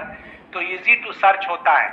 आसानी से खोजने के बाद उसको सेवा देना आसान होता है। पता ये चल रहा है कि लाइब्रेरी में जो सेवाएं दी जा रही हैं, अगर लाइब्रेरी में सब कुछ ऑर्डर में होगा, क्लासिफाइड वे में होगा, तो उसे सर्कुलेशन सेक्शन देना आसान, उसे इंटर लाइब्रेरी लोन सर्विस देना आसान, उसे रेफरेंस सर्विस देना आसान, उसे ओपन एक्सेस सर्विस लेना आसान। ओपन एक्सेस सिस्टम क्या होता है? तो ओपन एक्सेस सिस्टम आपने पढ़ा होगा, पहला पेपर भी जो पढ़ाया जा रहा होगा, इसको कहते हैं आबाद प्रवेश प्रणाली। यानी बिना किसी रोक टोक के यूजर जो है लाइब्रेरी में जाता है और अपने मनपसंद की चीज को खोज लेता है शेल्फ से। ये शेल्फ क्या होता है? शेल्फ को हिंदी में निधानी कहते हैं और उर्दू में अलमारी कहते हैं। जो घर में आपके अलमारी होता है, शेल्फ उसको इंग्लिश में कहते हैं और हिंदी में उसको निधानी कहते हैं। तो उस शेल्फ पे, उस अलमारी पर पाठ सामग्री क्लासिफाइड वे में अरेंज होती है। मैथ की बुक है, मैथ में, फिजिक्स की बुक उसके अलग, उसके बाद सारा कुछ अलग अलग रहता है। विषयवार व्यवस्थापन होता है। तो जब विषयवार व्यवस्थापन होता है तो एक स्टाफ को ये पता है कि कौन सी सूचना किस बुक में अवेलेबल होगा, तो वहां से इंफॉर्मेशन को सर्च करके वो प्रोवाइड कर देता है रेफरेंस सर्विस में। और ओपन एक्सेस सिस्टम में क्या होता है कि बिना रोक टोक करके यूजर लाइब्रेरी में जाता है सामग्री तक, और जब लाइब्रेरी में सामग्री तक यूजर जाता है तो देखता है कि मैथ की पुस्तक सब एक जगह लगी हुई है, फिजिक्स की पुस्तक एक जगह लगी हुई है, केमिस्ट्री की पुस्तक एक जगह लगी हुई है। तो इजी टू सर्च, आसानी से उसे खोज लेता है और अपनी आवश्यकता को पूरा कर लेता है। ये सब तो सर्विस के माध्यम से हुआ। मैनेजमेंट करना कैसे आसान होता है? तो कहा कि service is also a part of management. Library में जो सेवा दी जा रही है वो भी प्रबंधन का ही एक हिस्सा है। तो पहले समझना होगा कि मैनेजमेंट किसको कहते हैं, मैनेजमेंट कहते किसको हैं। जब मैनेजमेंट किसको कहते हैं समझ लेना चाहे, जो सेकंड पेपर का चीज है। तो management is the art of getting thing done through the people. Management एक ऐसी कला है जिससे के कार्य को संपन्न कराया जाता है। मैनेजमेंट में एक वर्ड आता है टी, यानी मैनेज करना है, मैन से टैक्टफुल्ली। तो कहा कि ये भी एक पार्ट है जो हम लाइब्रेरी में सेवा देते हैं, और सेवा जब देते हैं तो उसमें महत्वपूर्ण भूमिका निभा रहा कौन? क्लासिफिकेशन। यानी जब बुक क्लासिफाई किया हुआ होगा, हर एक चीज ऑर्डर में होगा। आप जब हैम्बे फ्योल का सिद्धांत पढ़ोगे तो तो वो जो 14th प्रिंसिपल है उसमें एक प्रिंसिपल है प्रिंसिपल ऑफ ऑर्डर। उनका कहना है कि हर एक चीज जो होना चाहिए वो ऑर्डर में होना चाहिए, हर एक चीज ऑर्डर में होना चाहिए। अगर हर एक ऑर्डर में होगा, काम करना आसान होगा, प्रबंधन करना आसान होगा। तो कहा कि क्लासिफिकेशन भी जब किया हुआ रहेगा, जब वर्गीकरण होगा किया हुआ, तो स्टॉक वेरिफिकेशन करना आसान होगा, भंडार सत्यापन करना आसान होगा। भंडार सत्यापन क्या होता है आपको पता है कि जो आपकी लाइब्रेरी में कौन सी चीज है, कौन सी चीज गायब हो गई, कौन सा चीज अनुपयोगी हो गया, ये सारी चीज की जानकारी वेरीफाई करते हैं। सेकंड पेपर का चीज है ये। तो स्टॉक वेरिफिकेशन करना आसान, प्रबंधकीय कार्य है। इससे क्लासिफिकेशन जब किया रहेगा तो कॉल नंबर के जरिए हम आसानी से स्टॉक वेरिफिकेशन कर लेंगे, यानी कि पता कर लेंगे कि कौन सी सामग्री हमारे यहाँ है, कौन सी सामग्री हमारे यहाँ से गायब हो गई है, या फिर कौन सी सामग्री मिसप्लेस हो गया। दूसरा, आपको पता होना चाहिए कि जब पुस्तकों का चुनाव किया जाता है, बुक सिलेक्शन, जिसमें आपने पढ़ा होगा मेलविल डेवी का सिद्धांत के best information largest number and list cost. Book को जब सिलेक्ट किया जाता है तो सबसे पहले ये पता किया जाता है कि लाइब्रेरी में कौन से विषय पर कितनी पुस्तकें हैं। तो कहा कि जब लाइब्रेरी में क्लासिफिकेशन किया हुआ रहेगा तो स्ट्रेंथ और वीकनेस पता चल सकेगा। किसका? सब्जेक्ट का। सब्जेक्ट का स्ट्रेंथ और वीकनेस पता चल सकेगा। स्ट्रेंथ और वीकनेस के मतलब सबलता और दुर्बलता का ज्ञान होगा कि हिंदी के सामग्री कुल कितनी हमारे यहाँ है, और फिजिक्स पर कुल कितनी सामग्री हमारे यहाँ है, मैथ पर कुल कितनी बुक हमारे यहाँ है, उर्दू पर कितनी बुक हमारे यहाँ है, इंग्लिश पे कुल कितनी बुक है। इसको हम आसानी से गिन करके बता देंगे। तो जिस विषय में कम पुस्तकें होंगी उस विषय की पुस्तक को और मंगवाया जाएगा। यानी बुक सिलेक्शन करना, स्टॉक वेरिफिकेशन करना, ऑडिट करना, एनुअल रिपोर्ट तैयार करना, ये सारा का सारा मैनेजमेंट वर्क है। ये कार्य जो है मैनेजमेंट का है। तो पता ये चल रहा है कि लाइब्रेरी क्लासिफिकेशन एक वाइटल रोल अदा कर रहा है, लाइब्रेरी के सेवा देने में भी और लाइब्रेरी के मैनेजमेंट में भी। लाइब्रेरी में जो प्रबंधकीय कार्य होता है, अगर हर एक चीज ऑर्डर में होगा तो बेहतर से बेहतर सेवा दिया जा सकेगा। और जैसा कि मैंने बताया, इंटर लाइब्रेरी लोन, एक बच्चा ने भी पूछा कि इंटर लाइब्रेरी लोन किसे कहते हैं। तो इंटर लाइब्रेरी लोन समझ लो, और यह समझना जरूरी है क्योंकि इंटर लाइब्रेरी लोन समझ लोगे तो समझना तुम्हें लाइब्रेरी कॉपरेशन आसान होगा, और जब लाइब्रेरी कॉपरेशन समझ लोगे तो रिसोर्स शेयरिंग समझना आसान होगा, और जब रिसोर्स शेयरिंग समझ लोगे तो लाइब्रेरी कंसोर्शिया समझना आसान होगा। तो इंटर लाइब्रेरी लोन को हिंदी में अंतर ग्रंथालय ऋण कहते हैं।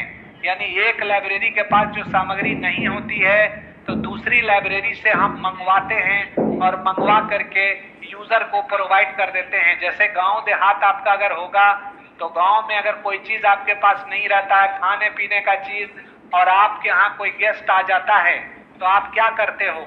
आप बगल वाले मकान से कुछ खाने पीने का चीज ला करके उन्हें परोस देते हो।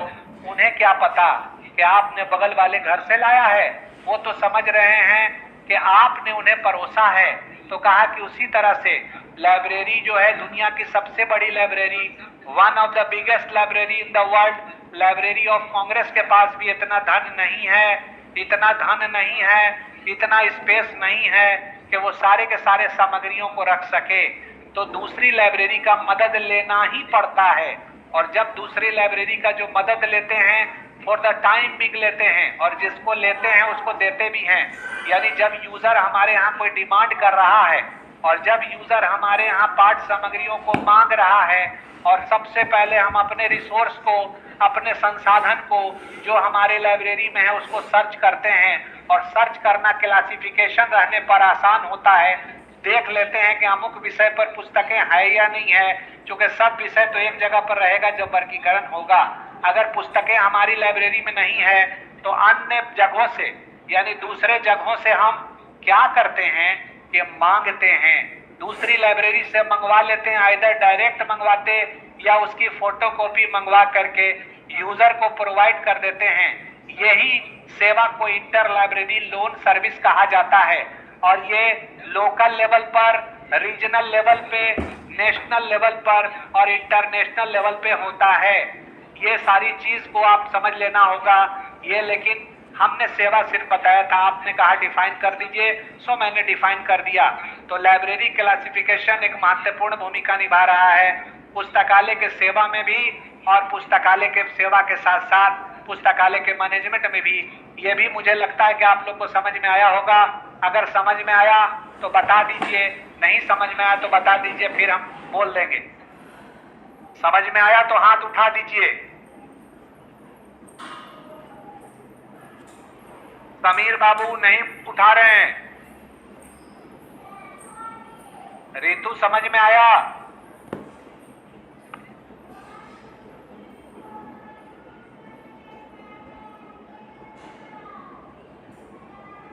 रितु को आया समझ में? आ गया। मधु को भी आ गया। रितु को आया? आया रितु?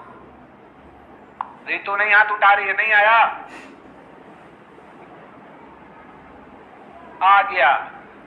तो एक पहला क्वेश्चन देखो, फर्स्ट क्वेश्चन क्या है इसमें? पहला क्वेश्चन जो है 19 नंबर पेज पर मैं पढ़ा रहा हूं। 19 नंबर पेज पर, 19 नंबर पेज नंबर 19 पे पहला नंबर क्वेश्चन है, और पेपर 3 का पुस्तकालय वर्गीकरण, पुस्तकालय सामग्री की एक ऐसी विषयवार व्यवस्था जिसमें प्रत्येक विषय अपने से संबंधित विषय का अनुसरण करता है। कैसे करता है? तो इसको बताना है, यानी इसको क्या बताना है वो समझ लो, बिल्कुल आसानी से समझ लोगे कि कैसे। क्लासिफिकेशन तो समझ गए हम लोग, विषयवार व्यवस्था होता है। मैथ की बुक एक जगह, फिजिक्स की बुक एक जगह, बॉटनी की बुक एक जगह, जूलॉजी की बुक एक जगह। अब यहाँ पर क्वेश्चन हमारा क्या है? क्वेश्चन बिल्कुल समझ लो पहले और एग्जाम में लिख दोगे। क्वेश्चन करा पुस्तकालय वर्गीकरण, पुस्तकालय सामग्री की एक ऐसी विषयवार व्यवस्था है जिसमें प्रत्येक विषय अपने से संबंधित विषय का अनुसरण करती है। अब इसको समझ लेना है। जैसा कि हम सभी, सीधे लिखेंगे, जैसा कि हम सभी जानते हैं कि पुस्तकालय वर्गीकरण में पुस्तकों का व्यवस्थापन विषयवार होता है और एक विषय को दूसरे विषय के साथ रखा जाता है, और वैसे विषय को जो उससे संबंधित विषय हों। जैसे उदाहरण के लिए मैथमेटिक्स की बुक अगर है तो मैथ के पुस्तकों में अलजबरा, अर्थमेटिक इस तरह का उसके साथ अरेंजमेंट उसका होगा, या फिर कहा जाए कि हेल्पफुल सीक्वेंस में होगा। अगर बॉटनी की बुक हमारे यहाँ है तो बॉटनी की पुस्तक में पहले तो हमने कैसे बांटा कि नेचर से बना नेचुरल साइंस में बांट दिया, ह्यूमैनिटी में बांट दिया और सोशल साइंस में बांट दिया। ये सब अलग अलग बांट दिया। उसके बाद हमने क्या किया कि साइंस की बुक में मैथ को अलग, फिजिक्स को अलग, केमिस्ट्री को अलग, बॉटनी को अलग, जूलॉजी को अलग, सब अलग अलग हो गया। कहा कि बॉटनी की पुस्तक अगर है तो कैसे एक दूसरे विषयवार व्यवस्था होता है, इसको समझ लीजिए। और ये अगर समझ में आ जाएगा तो ये क्वेश्चन लिखा जाएगा। कहा कि अगर विषयवार व्यवस्थापन होगा कैसे, तो बॉटनी की अगर बुक हमारे यहाँ है तो बॉटनी के बुक के बगल में रूट होगा, बॉटनी में रूट को लिखेंगे, रूट के बगल में स्टेम के बगल में लीफ होगा, लीफ के बगल में फ्लावर होगा, फ्लावर के बगल में फ्रूट, उसके बाद सीड की बुक को रखा जाएगा। अगर हमने मेडिसिन के बुक रखा है तो मेडिसिन के बुक के बगल में हेड होगा सर, उसके फेस से रिलेटेड, नेक से रिलेटेड, थ्राउट, एब्डोमिन, इस तरह के जो मटेरियल होगा एक जगह पर होगा। अगर रिलीजन की बुक हमारे यहाँ है तो रिलीजन में हम कैसे रखेंगे तो क्यू रिलीजन रखेंगे, Q1 वैदिक रिलीजन को उसके बगल में होगा, वैदिक रिलीजन आया। उसके बाद पोस्ट वैदिक रिलीजन उसके बगल में रखाएगा, पोस्ट वैदिक के बगल में जैनिज्म रखाएगा, बुद्धिज्म रखाएगा, जूडिज्म रखाएगा, क्रिश्चियनिटी रखाएगा और इस्लाम की पुस्तक उसके बाद रखा जाएगा। मतलब क्या है कि धर्म की पुस्तक तो रख रहे हैं अलग, लेकिन धर्म में भी सबसे पहले हम रिलीजन रख रहे हैं। रिलीजन की बुक सबसे पहले जो रिलीजन है, उसके बाद वैदिक, और वैदिक के बगल पोस्ट वैदिक, जैनिज्म, बुद्धिज्म, जूडिज्म, क्रिश्चियनिटी और फिर इस्लाम, इस तरह से पुस्तकों का अरेंजमेंट होगा। तो ये जो अरेंजमेंट है वो कैसा अरेंजमेंट है? इसको विषयवार व्यवस्थापन कहते हैं, इसको विषयवार व्यवस्थापन कहते हैं। जैसे उदाहरण के लिए वर्ल्ड हिस्ट्री, अगर हमारे यहाँ वर्ल्ड हिस्ट्री है तो बुक अगर वर्ल्ड हिस्ट्री है तो पहले हिस्ट्री होगा और हिस्ट्री के बगल में वर्ल्ड हिस्ट्री होगा और वर्ल्ड हिस्ट्री के बगल में एशिया का हिस्ट्री रखा जाएगा और एशिया का हिस्ट्री अगर है तो एशिया के हिस्ट्री के बगल में कौन सा हिस्ट्री रखेंगे? इंडिया का हिस्ट्री। और इंडिया के हिस्ट्री के बगल में कौन सा हिस्ट्री रखेंगे? तो बिहार का। और इंडिया का हिस्ट्री, इंडिया के हिस्ट्री के बगल में बिहार का हिस्ट्री होगा, बिहार के हिस्ट्री में पटना का हिस्ट्री होगा। यानी कि अरेंजमेंट ऑफ बुक कैसे विषयवार होगा? तो हिस्ट्री और हिस्ट्री के बगल में वर्ल्ड हिस्ट्री, और पहले हिस्ट्री, एक हिस्ट्री की बुक है वर्ल्ड हिस्ट्री के बगल में एशिया का हिस्ट्री, एशिया के हिस्ट्री के बगल में इंडिया का हिस्ट्री और इंडिया के बगल में जो रहेगा बिहार की हिस्ट्री, बिहार के हिस्ट्री के बगल में पटना की हिस्ट्री, पटना के हिस्ट्री के बगल में गांधी मैदान का हिस्ट्री। ये जो आप देख रहे हो ये कैसा है? ये अरेंजमेंट जो है रिलेटेड है, एक विषय दूसरे विषय से कैसे वो रिलेट कर रहा है, कैसे एक विषय दूसरे विषय से संबंध है। इस तरह का जब अरेंजमेंट होता है तो इजी टू यूज होगा, इजी टू सर्च होगा, easy to provide service, easy to search information, easy to use होगा और पाठक को पाठ्य सामग्री राइट टाइम पर राइट इंफॉर्मेशन दे दिया जाएगा। तो मुझे लगता है कि ये भी समझ में आ गया होगा कि किस तरीके से डिक्रीजिंग ऑर्डर में इसको सजाया जाता है और किस तरह से इसको एक विषय दूसरे विषय से संबंध रखता है, एक विषय दूसरे विषय से कैसे संबंध रखता है। ये भी आपको समझ में आया होगा कि एक विषय दूसरे विषय से कैसे संबंध रखता है, एक विषय का दूसरे विषय से संबंध। तो सबसे पहले तो हमने बता दिया था inverse of knowledge. Inverse of knowledge में मैंने क्या बताया था? इनवर्स ऑफ नॉलेज में नेचर अलग, नेचुरल साइंस, सोशल साइंस और ह्यूमैनिटी। फिर मैंने बता दिया था आपको, क्या बताया कि जो बड़े बड़े विद्वान हैं उन्होंने नॉलेज को 10 भाग में बांटा। सीसी में रंगनाथन को जो है 42 भागों में बांटा। उसी तरीके से आप और हमने अभी समझा कि क्लासिफिकेशन है क्या, तो विषयवार व्यवस्थापन है। और 19 नंबर पेज पर जो आपके क्वेश्चन दिया हुआ है वो 19 नंबर पेज पर क्वेश्चन क्या दिया हुआ है कि पुस्तकालय वर्गीकरण पुस्तकालय सामग्री की एक विषयवार व्यवस्था है। तो ये तो आप समझ गए कि विषयवार व्यवस्था कैसे है।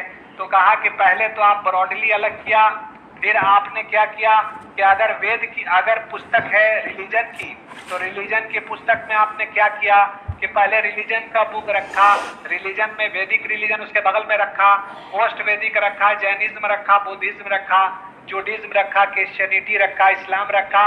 अगर बॉटनी की पुस्तक आपके पास है तो बॉटनी तो पहले ही ने आपने साइंस से अलग किया है और बॉटनी में बगल में बॉटनी के रूट रहेगा, बॉटनी की बुक है लेकिन उसके बगल में रूट होगा, उसके स्टीम होगा, लीफ होगा, फ्लावर होगा, फ्रूट होगा और इस तरीके से सीड होगा। उसका अरेंजमेंट ऐसे होगा। तो अगर इस तरीके से अरेंजमेंट होगा तो निश्चित तौर पर जो अरेंजमेंट है वो कैसा अरेंजमेंट है? सब्जेक्ट वाइज अरेंजमेंट है। एक सब्जेक्ट दूसरे विषय से जो संबंध रखता है उसको अरेंज किया जाता है। और अगर जब वो ये अरेंजमेंट अगर इस तरह से होता है तो कहा कि जो लाइब्रेरी क्लासिफिकेशन का जो मेन थीम है, मेन थीम क्या है कि जो पाठ्य सामग्री है उसकी उपयोगिता बढ़े, पाठक का जो पाठ्य सामग्री को खोजने की प्रवृत्ति जागे। और क्या इसका मेन थीम है कि इजी टू यूज हो, इजी टू सर्च हो, सूचना को पुनः पर आप आसानी से प्राप्त कर लें, सूचना को आसानी से प्राप्त कर लें, मैनेजमेंट करना आसान हो, लाइब्रेरी में सेवा देना आसान हो और इंफॉर्मेशन आर फॉर यूज हो, एवरी इंफॉर्मेशन इट्स यूजर हो, एवरी यूजर इट्स इंफॉर्मेशन हो, save the time of the user हो। और ये सारा चीज जब होगा तो यूजर को सेटिस्फैक्शन मिलेगा, यूजर संतुष्ट होगा, मैनेजमेंट करना आसान होगा और यूजर संतुष्ट होगा। तो मुझे लगता है कि ये भी समझ में आ गया होगा कि अरेंजमेंट कैसे करना है। समझ में आया या नहीं? राजीव रंजन कुमार बताइए, समझ में आया? आ गया। इसको हाँ मेरे को लेना, फिर ये लेंगे, फिर ये लेंगे। बड़ा चक्कर, इसको यहाँ पर रखनी नहीं चाहिए, कल ही हम बोला था। तो बोला गया, हमको यही जवाब दिया गया कि वो लोग ले रहे हैं किससे, मोबाइल से, घर से ले रहे हैं, कोई परेशानी नहीं। हमने कहा था कि देखिए, एक तो यहाँ से बच्चे इंट्रेंस से आवेंगे, डिस्टर्ब करेंगे, और यहाँ पर क्या है मामला, आवेगा ही। तो यहाँ पर इसको कोना में अगर डाल दिया जाता तो आसान हो जाता।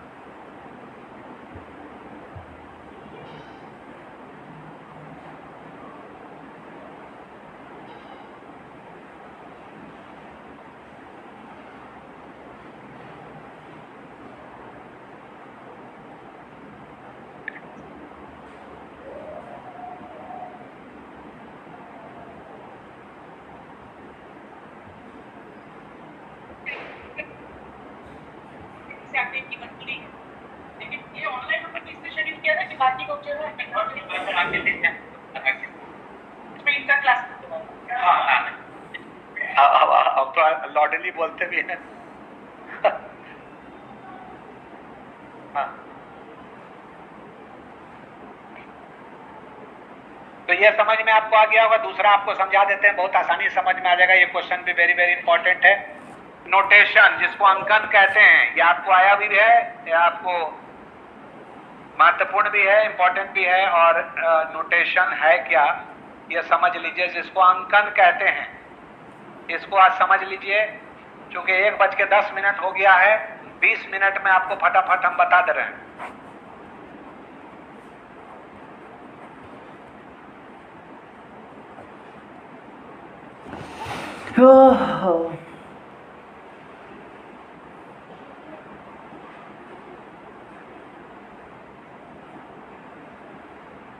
सीख जाएंगे हम लोग संस्कृत भी, इसी बहाने संस्कृत सीख जाए।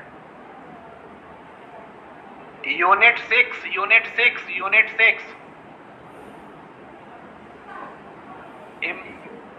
6 देख लोगे, पढ़ लोगे घर पर। नोटेशन बता रहे हैं, नोटेशन अंकन। यूनिट 6 नोटेशन के मतलब होता अंकन। अब इसको समझ लो, यूनिट 6 में पढ़ लेना। अभी जो हम समझा रहे हैं दिमाग में फिट हो जाएगा, घबराओ नहीं।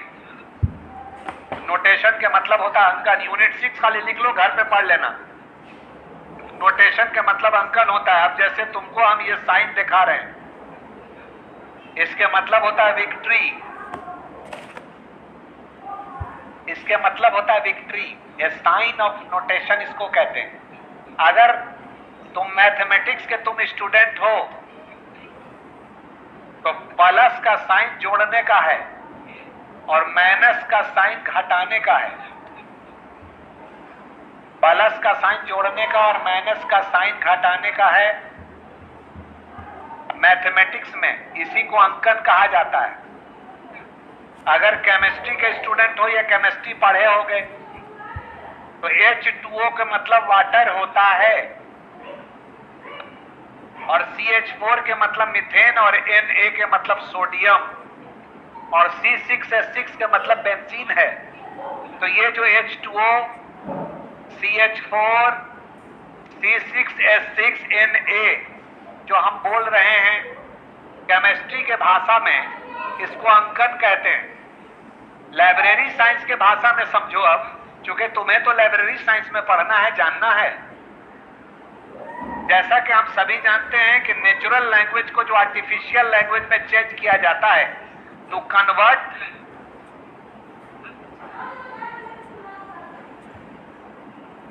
Convert natural language to artificial language is called notation.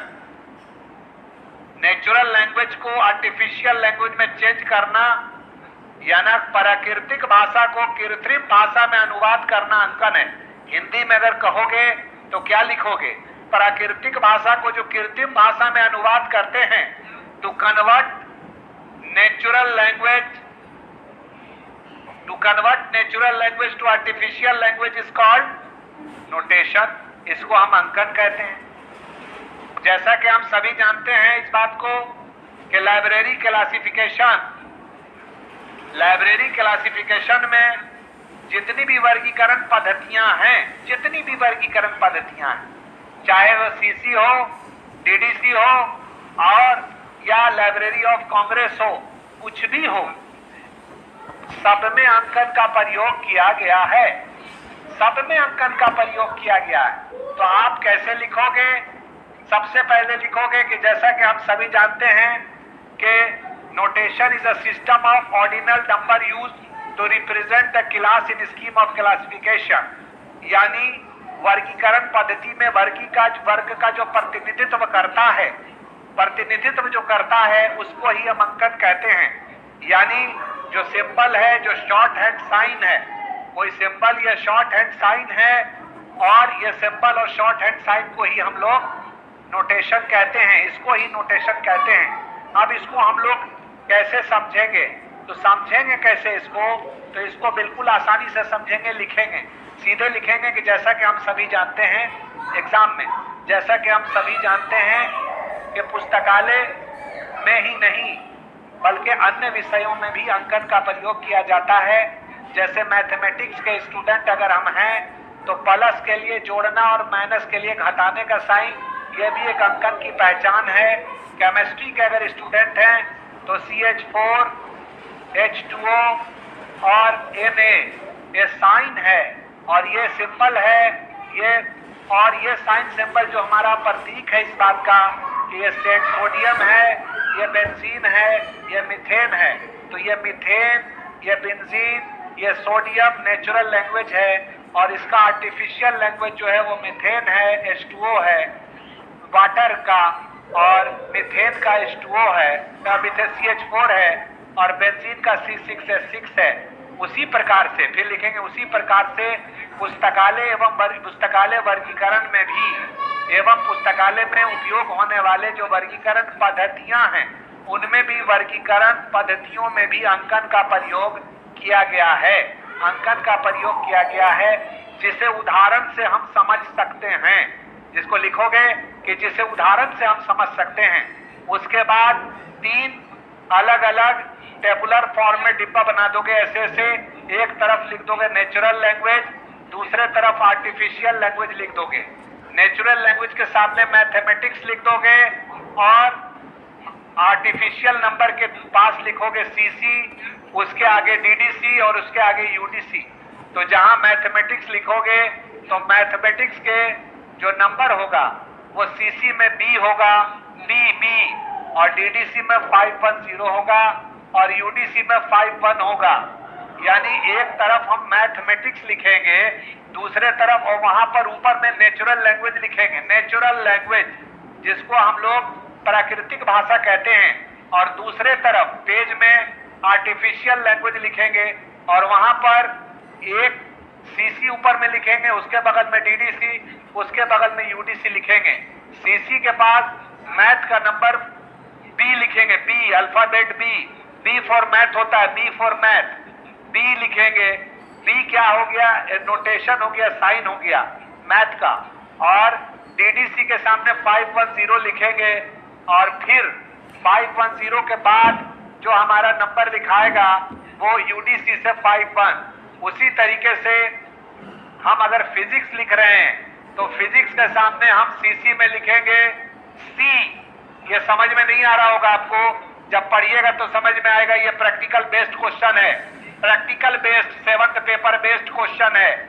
तो कहा इसीलिए ये सब बहुत गहराई से पढ़ने की चीज है। 3rd का ताल्लुक 7 से है और 7 का ताल्लुक 3rd से है।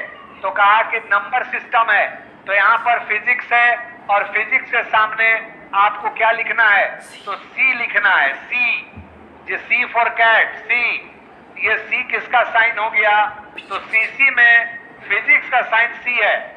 और जब DDC में हो गया तो DDC में क्या आ रहा है? तो DDC में हम लोग 530 लिखेंगे और UDC में 53 लिखेंगे। तो यहाँ पर जो हम आपको बता रहे हैं कि B का यूज, C का यूज, तो ये B और C क्या है? ये अंकन है। इसको अंकन कहते हैं। किस में? CC जो पद्धति है जो आपको पढ़ना है 7th पेपर में, उसमें प्रैक्टिकल का, तो उसमें जो आप देखोगे इंपॉर्टेंट चैप्टर नहीं पढ़ा रहे हैं, जो क्वेश्चन आता है वो पढ़ा रहे हैं। जो इंपॉर्टेंट जो क्वेश्चन आता है इस तरह का वही पढ़ा रहे हैं। क्योंकि 3 घंटा में क्या पढ़ाएंगे। और जो आधार हो किसका, वर्गीकरण का आधार हो वही पढ़ा रहे हैं, और जो आधार हो तुम्हारा 7th पेपर का वही पढ़ा रहे हैं। तो नोटेशन जो है वो अंकन है, और अंकन है कैसा, सिंबल और साइन का जहां यूज हो रहा है। तो फिजिक्स में सी का यूज हुआ, इंजीनियरिंग के लिए डी का यूज होगा, केमिस्ट्री के लिए ई का यूज होगा, मैथ के लिए बी का यूज होगा। तो ये बी सी डी ये क्या है, साइन है, सिंबल है, किसका, सब्जेक्टों का प्रतिनिधित्व कर रहा है सीसी में, और इसी का नाम अंकन है। अंकन 2 प्रकार का होता है, इसको पढ़ना पड़ेगा। चैप्टर जो आपका चैप्टर संख्या 6 है, इसको पढ़ लोगे तो समझ में आ जाएगा जो मैं पढ़ा रहा हूं। 2 तरह का नोटेशन होता है, there are 2 types of notation, एक प्योर नोटेशन और एक होता है मिक्स नोटेशन। प्योर नोटेशन मतलब एक तरह का चिन्ह या प्रतीक का जहां यूज हो उसे प्योर नोटेशन कहते हैं। जैसे 0 से लेके 9 तक, 0 से लेके 9 तक का यूज डीडीसी में है। 0 से लेके 9 कहाँ है, तो 0 से लेके 9 तक का यूज डीडीसी में है, और डीडीसी में 0 से लेके 9 का जो यूज है उसे प्योर नोटेशन कहा जाता है। जैसे एक क्वेश्चन है, बहुत हल्का क्वेश्चन, हिस्ट्री ऑफ इंडिया, तो हिस्ट्री ऑफ इंडिया का नंबर होगा 954। तो 954 इंडिया के हिस्ट्री का नंबर है। तो 9, 5 और 4 ये तीनों का तीनों क्या है, अरबिक न्यूमरल यूज किया गया, यानी एक तरह का नंबर यूज किया गया, 9, 5 और 4। जैसे आपसे कोई पूछेगा कि भैया लाइब्रेरी साइंस का नंबर क्या है, डीडीसी आप पढ़ रहे हो और डीडीसी में लाइब्रेरी साइंस का नंबर क्या है, तो आप बोल दोगे जब पढ़ लोगे। अभी तो आप कुछ नहीं जानते हो, मुझको पता है मुझे। और हंस के पढ़ना या रो के पढ़ना, तो पढ़ना तो पड़ेगा, हंस के पढ़ो रो के पढ़ो, पढ़ना पड़ेगा। और 11 तारीख को जब आओगे प्रैक्टिकल करने के लिए तब थोड़ा और समझ में आएगा, क्योंकि 2 घंटा हम आम पर लेक्चर दे दें, आम मीठा है मीठा है मीठा है, तो तुम्हें मजा नहीं आएगा। लेकिन जब आम का एक एक फांक काट काट के तुमको खिला दें तो हम चुप रहेंगे, तुम बोलोगे कि आम बड़ा मीठा था, बड़ा टेस्टी था, बहुत बढ़िया है बहुत बढ़िया है बहुत बढ़िया है। तो लाइब्रेरी साइंस का नंबर 020 है, क्या है, 020 लाइब्रेरी साइंस का नंबर है। तो 0 और 2 और 0 ये एक तरह का अरबिक न्यूमरल यूज हुआ, यह प्योर नोटेशन है। जैसा कि मैंने तुम्हें पढ़ाने के क्रम में बताया कि इकोनॉमिक कंडीशन ऑफ बिहार, तो उसमें क्या बोला था, 330.95412।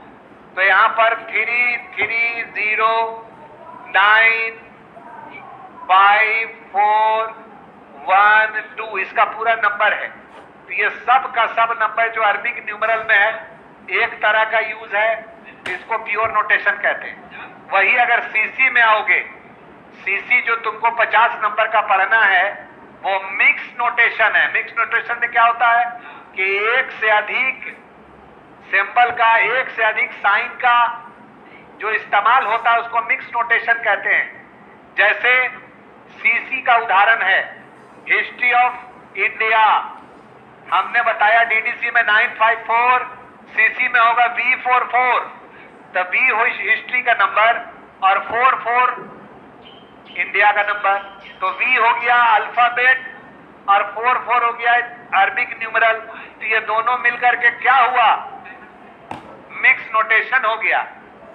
हिस्ट्री ऑफ लाइब्रेरी साइंस, तो हिस्ट्री ऑफ लाइब्रेरी साइंस, तो लाइब्रेरी साइंस का नंबर सीसी में 2 है और V कॉमन आइसोलेट से लेते हैं तो V एक साइन है, V अल्फाबेट हो गया हिस्ट्री के लिए और 2 हो गया लाइब्रेरी साइंस के लिए। तो 2 अरबिक न्यूमरल हो गया और V क्या हो गया, तो V हमारा हो गया अल्फाबेट, यानी 2 से अधिक जो सिंबल या साइन का यूज होता है उसको मिक्स नोटेशन कहते हैं। ये जरा पढ़ लोगे किताब में, यूनिट 6 में तो पूरा क्लियर हो जाएगा। और कहा कि इसकी क्वालिटी क्या है, तो कहा कि नोटेशन की क्वालिटी जो होना चाहिए अंकन का, कि इजी टू यूज हो, इजी टू सर्च हो, यूजर फ्रेंडली हो, इजी टू नेमोनिक्स हो, यानी आसानी से उसको याद किया जा सके, और एक्सप्रेसिवनेस का गुण हो।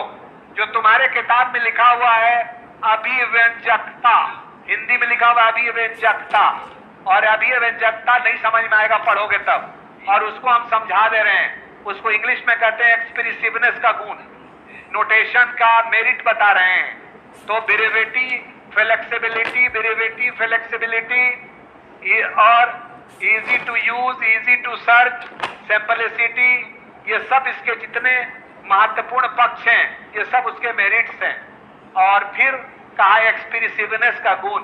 एक्सप्रेसिवनेस का गुण क्या होता है, तो कहा कि एक्सप्रेसिवनेस को हिंदी में हम लोग अभिव्यंजकता कहते हैं।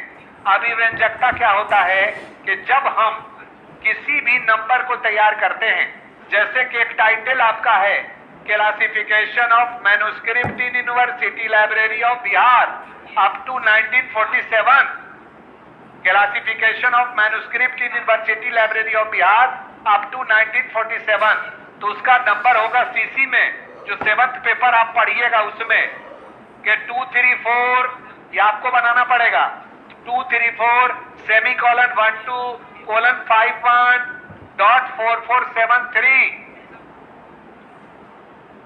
Dot 4473 single inverted comma N47, तो N माने 1900, 47 माने 47, सिंगल इन्वर्टेड कॉमा का यूज किया जा रहा है टाइम के लिए, और बिहार स्पेस है, उसके लिए डाउट का इस्तेमाल है, ये सब सीखिएगा 7वां पेपर में भी।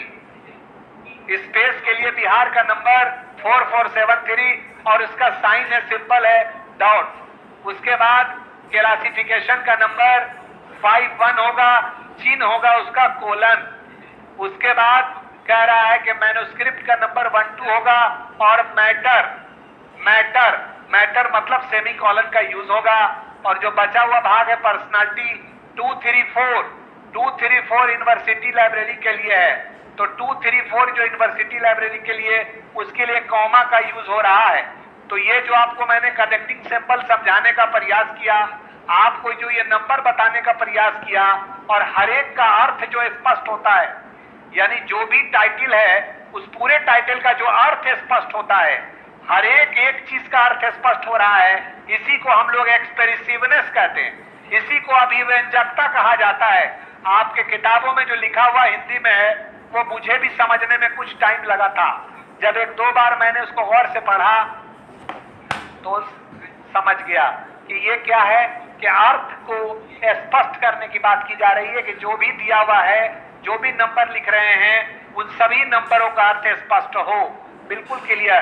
तो आज का जो आपका ड्यूटी है, वो ड्यूटी ये है कि चैप्टर संख्या 1 और चैप्टर संख्या 6 आप पढ़ने का प्रयास करोगे। कल हम चैप्टर संख्या 2 और चैप्टर संख्या 3 पढ़ाने का काम करेंगे, और फिर चैप्टर संख्या 5 भी, 5वां चैप्टर भी पढ़ाने का काम करेंगे।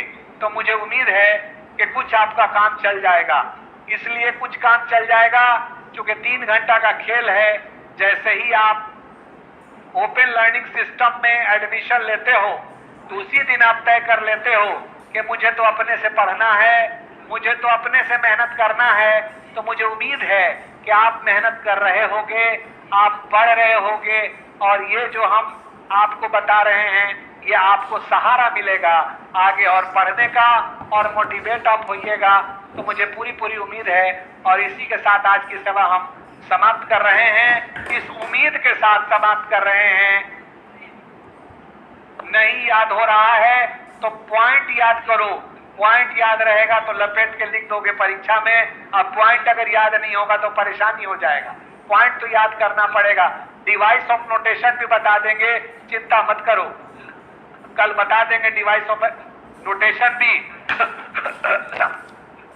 थोड़ा सा नहीं, पूरा समझा देंगे विकास, इसलिए घबराओ मत। बिल्कुल समझा देंगे, लेकिन आते के साथ मुझे कल याद करा देना लिखित रूप में, क्योंकि मैं काम से लोडेड रहता हूं। मुझे बहुत, मेरा नाम आफ्ताब अहमद है और मैं इसी विश्वविद्यालय में पढ़ाने का काम करता हूं, नामांकन प्रभारी भी हूं और पिछले 20 साल से पढ़ाने का काम कर रहा हूं। और आपका जो 8वां पेपर है वो मैंने ही लिखा है। जो आप पूछ रहे हैं तो मैं बता रहा हूं, तो आपको मैं ये जवाब दे रहा हूं कि मुझे उम्मीद है, और इसी उम्मीद के साथ मैं आपसे अलग हो रहा हूं कि पहला चैप्टर और चैप्टर संख्या पहला और जो मैंने चैप्टर संख्या 6 पढ़ाया है वो आज आप पढ़ लोगे।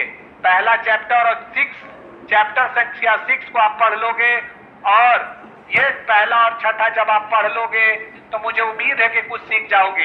तो फिर दूसरा चैप्टर हम पढ़ाएंगे, तीसरा चैप्टर बताएंगे और आगे की ओर हम आपको कुछ समझा देंगे। तो आज की सेवा यहीं पर समाप्त करते हैं। 5 से 7 मिनट का रेस्ट है।